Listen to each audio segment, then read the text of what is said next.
Greetings ladies and gentlefish, and welcome back to another World of Tanks video. Hurrah!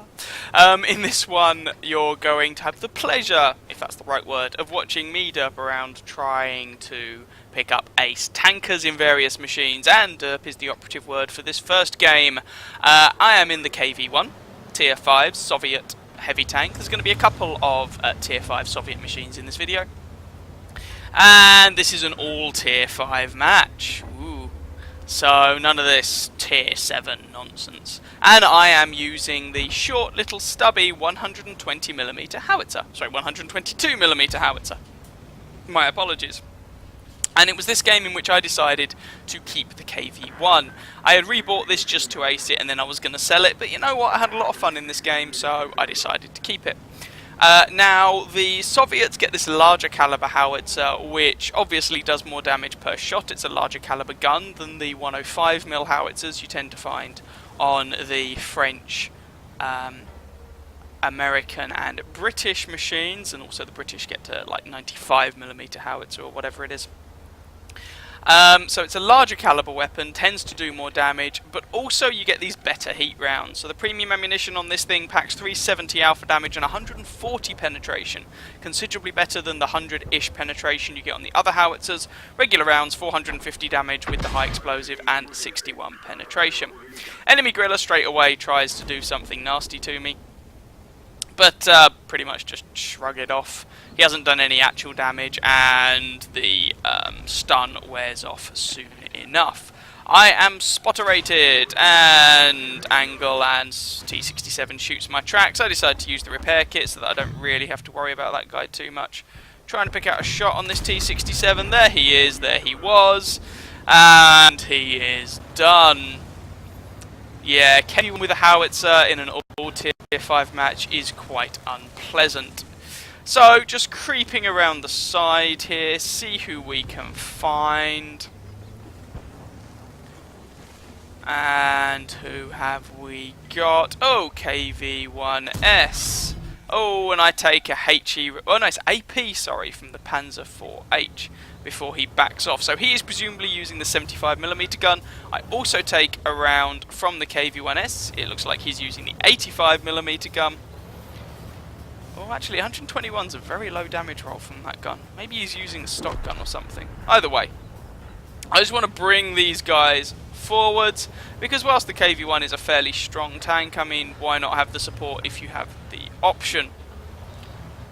So, KV-1S, side of the turret, 93, because high explosive, and it didn't penetrate. Oh, well, never mind.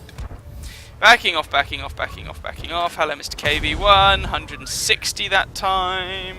I'm not really aiming these shots because high explosive you don't need to penetrate. If you have the time to aim it, go for it, but a lot of the time you won't really want to bother. 156 this time. And that Panzer IV-H is also getting a little bit wrecked, which is nice. 139, and one more shot should take out this KV-1S, and then I can start working over his little friends. Oh, no, we roll for 61. Okay, one more shot. Oh, no, someone else takes out the KV-1S. Fine. Fine, fine, fine. So, Stug 3G and a Panzer IV-H. Never mind. OI Experimental ammo racks the Panzer, so that leaves the Stug, and we're able to take him out. Jolly good. So we're on 2 kills. We managed to make it over 1,000 damage. Scoreline is 9-5 on this game, so I'm pretty sure our team should have this sewn up. I take 2 hits there, one from a Churchill 3 and one from a Matilda 4. Now I'm going to preload a heat round for my next shot because the Churchill has a very flat turret front. Ditto for the Matilda actually. Basically they both have big regions of relatively flat armour that the heat rounds shouldn't have any trouble penetrating. And 370 alpha damage is going to sting. I actually roll high on the Churchill and just flat out kill him. Next, that Matilda 4. Now he did penetrate me with AP, well done to him, but he's going to struggle to repeat that feat if I have 3 brain cells and are able to angle my armour suitably. So we're just going to push on this guy, and, well, with these heat rounds we can probably 2-shot this fella. Nice and balanced. He bounces on me, I don't bounce on him, that's 358. OI experimental flubs. Matilda bounces again, and yeah, Matilda 4 is done. Switching back to the high explosive, and I'm just going to speed this along a little bit because the KV-1 isn't the fastest machine in the world. There's only 2 of them left now, OI experimental and this gorilla. And we're just going to keep advancing on them, to be honest. Don't really want to waste any time. SU-85 is going for the artillery by the look of it. And I decided to have a punt at the OI experimental. Pew! Again, I decided to load a heat round for my next one because side of an OI experimental is a big fat juicy target that this ammunition should be able to go straight through, and it does. 250 kills him, and that just leaves the artillery. Switching back to high explosive, and can we pick up our top gun? No, we can't. Stritzvan kills him instead, and that is the match. So let's go and have a look at the stats for this one. So that match was enough for Ace Tanker, Fire for Effect, Fighter, Shell-Proof Duelist, Hand of God Bruiser, a Steel Wall, and a High Caliber Medal. 2,726 damage done, quite a lot for tier 5, 5 kills, 1,355 base experience for that ace there. 14 shots fired, 13 hits, 13 penetrations for that damage count.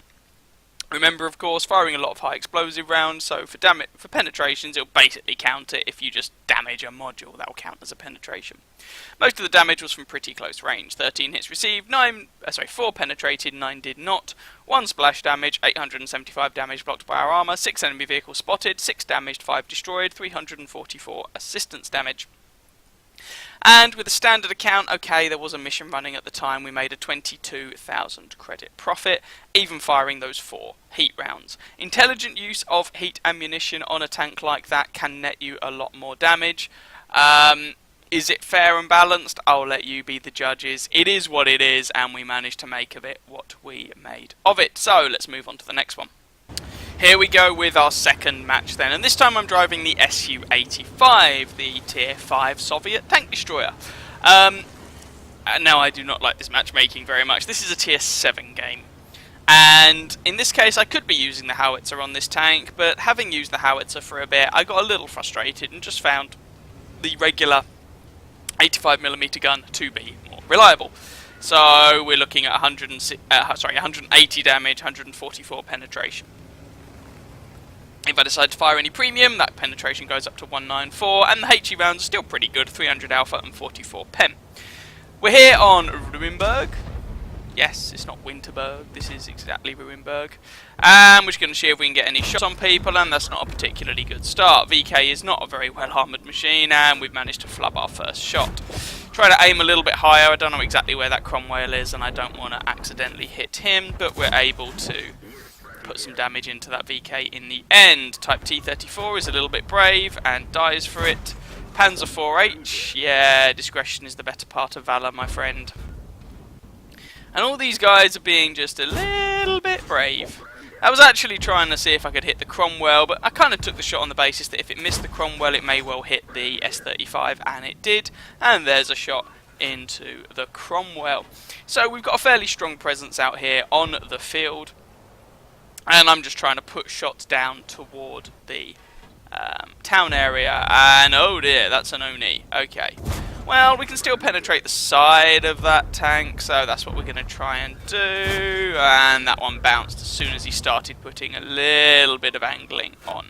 So I'm going for the shot, the track, with this shot. Try and hold the guy in place and let my teammates do damage to him with any luck, although he's not currently spotted, which is a little bit suboptimal, and it looks like that shot went into the dirt rather than into his face or into his track. Trying for another one into the side, but this gun, it's not exactly, I mean, it's a Soviet gun, it's not exactly a sniper rifle. Trying to get a shot onto this T-43 and P-43, and we actually miss. And can we get one in now? No, bounce, and we actually get spotted for this, which I was not expecting. And we lose 2/3 of our health because a tier 7 medium tank just slapped my tier 5 tank destroyer in the face. So that's slightly problematic. Trying to pull back, trying to make sure no one's going to have us spotted. Hello, Mr. Panzer. Goodbye, Mr. Panzer. That's kill number 1. And what else have we got? So we are winning this 7-5, which is nice. We've done over 1,000 damage in this tier 7 match, which is also nice. And trying to see what else we can do. That's the side of the Oni. Now I preloaded an APCR round for the next shot because I thought that might be a little too much angling for us to actually go through, but the AP round went through, so it probably would have been fine. Either way, we're able to pick up the kill on the Oni there, which is quite valuable. P43, that time I was trying to see if I could get the track, and we were able to, and we're actually able to pick up the kill. Bounce a shot there from the Panzer 3-4, which is quite lucky because otherwise that would have ended us. Scoreline is 9-7. And I really don't want to get wrecked by anybody here. Quite fortuitous in this match that there was no artillery. Artillery does tend to like going after tank destroyers, can't really say I blame them. And as we're playing as a tank destroyer, that would kind of suck. So, gonna see who else we can get shots off on back of our friendly tank's turret. Yay! Now this match is actually going to get a little awkward towards the end, but I thought I'd show you it anyway. T-34, kill number 4 actually, I was about to say 2. Panzer 3-4, no, armour not penetrated, god damn it. And our team is 10-8 up. Going for this Matilda 4, not Panzer 4, but we just completely miss. Trying again. And someone else actually picks up the kill. I am not fast enough on the trigger. Now, we were winning the town, but, well, yeah. We are able to pick up the kill on the Panzer 3-4, though, for kill number 5. There's a P43 now in the town versus our friendly T-34-85M, tier 7 versus a tier 6. That's probably only really going to end one way. And then the shot on the P43 actually completely misses. This is not my favourite gun or my favourite tank in the game, I'm going to be honest. There's only 3 of them left, but 2 of them are tier 7s, and whilst there are 1, 2, 3, 4, 5, 6 of us left, we have lost both of our tier 7s. So, yeah, this could be slightly dicey. P43 and T28 HTC have moved over there. There's also the S-35. Just going to speed this along a little bit till we get back into the action. S-35 has been spotted out, but we're not really able to do anything about it. And the S-35 is down. P-43 is down, and that just leaves the T-28 HTC. However, we're all on pretty low health. The T-28 HTC does have some health remaining, 531. He can kill each of us in one shot, apart from the VK. And he's got quite a lot of armour, and when you see the position he's in, yeah. I'm also down to 2 rounds of armour piercing, by the way. So, this is awkward. You might wonder why these guys were all clustering round in front of him. Well, you can't actually get behind him. He's got himself into such a position where no one can get behind him, and from where he is, he can shoot into the friendly capture circle. Well, his friendly. By friendly, I mean his. So, armour piercing there just completely whiffs. I'm trying for these little side turrets, and unfortunately the swine turns at exactly the wrong moment, and then my 194 penetration APCR fails to penetrate his little side weak spot there, which is frustrating. And now our VK comes around, and this is a problem. I am trying to see if I can get an angle onto that weak point without him shooting at me, but it's just not working. This is an incredibly awkward position. And the T28 HTC has quite a wide gun traverse, so it's not as if we can just like track him in place and he can't shoot us anymore. So, in the end, our VK, I think spamming HE, manages to take the guy down, but that was almost a loss right at the end there, which would have been quite unfortunate. Anyway, once again, let's go and have a look at the post-game stats for this one. So obviously that was going to be enough for an ace tanker. Also, is that master gunner or sharpshooter? 5 for effect, fighter, bruiser, and a Harkonnen's medal, which you pick up for getting at least 2 kills, I think it is, that are a higher tier than you in your tank destroyers. Hurrah! 1,884 damage done, 5 kills, 980 base experience for that ace. 29 shots fired, 22 hits, 13 penetrations for that damage count. actually over half of it was from relatively close range, which kind of surprised me, but we were using double bushes a bit at the time. We bounced one shot, which kept us alive for a little bit longer, and managed 303 assistance damage for it, and well, with times 3 experience for the first win of the day, that was about 3,000 experience for a sort of 7.5 minute match. So there we go, a couple of aces for you in tier 5 Soviet machines. Hope you guys enjoyed that video. If you did, by all means feel free to catch some of my others and or subscribe to my channel, and as ever I wish you very happy hunting on that battlefield. Ciao ciao.